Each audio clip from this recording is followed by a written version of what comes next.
It's just not set up to be collaborative, not between firms.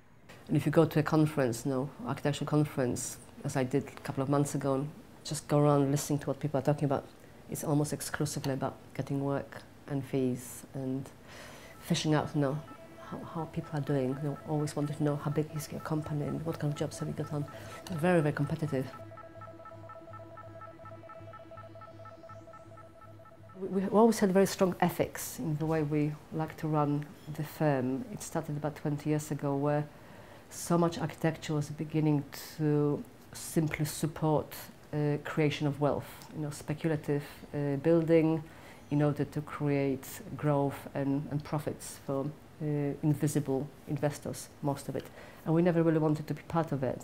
We wanted to work in a way which added value to our clients, which created additional benefits to communities, to society. So one of the early decisions we made is that we don't want to travel a long distance to work.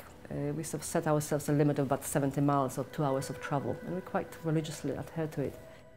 The idea behind that was to know the culture, to get to know a place, to get to know the politics and the culture of the places where we work, but also to set up a network of just networks of people, so we can bring those networks with us. We can build on our knowledge and we can offer our networks to our clients, again, partly to do with added value to the service. The way you decide to practice influences what the outcome of the projects are, and this commitment to working locally also means that we don't just accept commissions, we really generate our own work. We are very interested in opening up new areas, new kind of frontiers of how things can be done architecturally, spatially, and develop methodologies. And this is how we set up our strategy in Dewsbury to regenerate the city centre, the town centre there, which was completely destroyed by Ring Road, which was built in the 70s, and then they proceeded to develop retail parks around it, Sainsbury's and Asda's and B&Q, and that completely killed the centre. The centre is empty.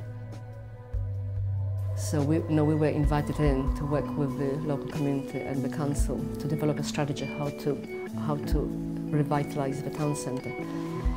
And the strategy we developed was very much about building on what you have, making sure that the strategy actually belongs to the people who are living in a place. The strategy for the town centre was to set up a town team of 40 people, all volunteers, of just people who lived in the town, who took on the strategy. And we used a couple of tools which were developed by other people, by think tanks. One of them was something called plugging the leaks. It's a lovely concept. NEF developed this idea, New Economics Foundation. They basically observed how regeneration works and could see enormous waste because politicians want to deliver it before the next election. It's done without thorough understanding of a place. It's done to the people rather than by the people. A lot of effort, a lot of knowledge is leaked all the time. So they came up with this idea of plugging the leaks. So when you start regeneration, you make sure that you fix your bucket, so the effort that you put into it doesn't leak out straight away. A lot of urban strategies are big moves. You create ladder house or you create some other big new area. And here we're looking at a very different option.